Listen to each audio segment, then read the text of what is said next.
সুমধুর আজানের ধ্বনি ভেসে আসছে দূর থেকে। 400 বছরের পুরনো ছোট আকারের এই এক গম্বুজ বিশিষ্ট মসজিদটি দিঘির পাড়ে অবহেলায় পড়ে আছে।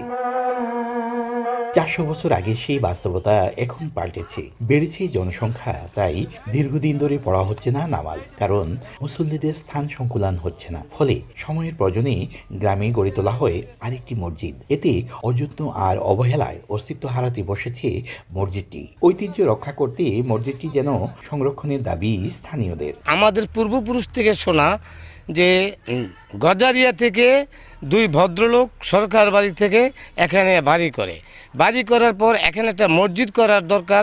সেই তথাপি তখন এই গ্রামে 2-4 জন লোক ছিল, ওই টাইমে মসজিদটা নির্মাণ করে। সরকার এটা তত্ত্বাবধানে রক্ষা করার জন্য, পরিষ্কার পরিচ্ছন্ন রাখার জন্য একটা গুরুত্ব দরকার। আমরা চাচ্ছি আমাদের মসজিদটা সংরক্ষণ করে এই মতলব উত্তর এই মসজিদ বা এই চাঁদপুর জেলায় এই এক গম্বুজ মসজিদ আছে, এছাড়া অন্য কোনো আর মসজিদ নাই। এটা শুধু ছোটদের সম্পদ নয়, বলবো যে মতলব উত্তর চাঁদপুরের মুসলিম স্থাপনা একটি, এটা সংরক্ষণ খুবই জরুরি।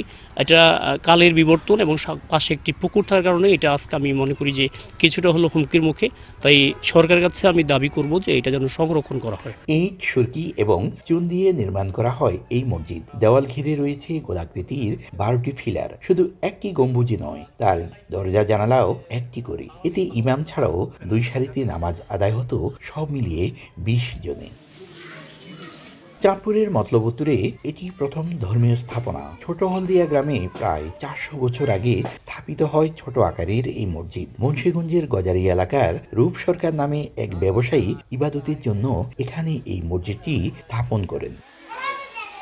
চাঁদপুরের মেঘনার পূর্ব পাড়ে সবচেয়ে প্রাচীন এক গম্বুজ বিশিষ্ট এবং একটি দরজা একই সঙ্গে একটি জানালা নিয়ে যেই প্রাচীন ইসলামিক স্থাপত্য, অর্থাৎ ছোট হলদিয়া গ্রামের যেই পুরনো মসজিদ, এটি বলা যেতে পারে চাঁদপুরের সবচেয়ে প্রাচীন ছোট আকারের মসজিদ। তবে এই মসজিদে এখন আর নামাজ হয় না। আশপাশের মসজিদ থেকে আজানের ধ্বনি শুনে আসলেও এখানে কেউ আর এখন ছুটে আসেন না নামাজ আদায় করতে।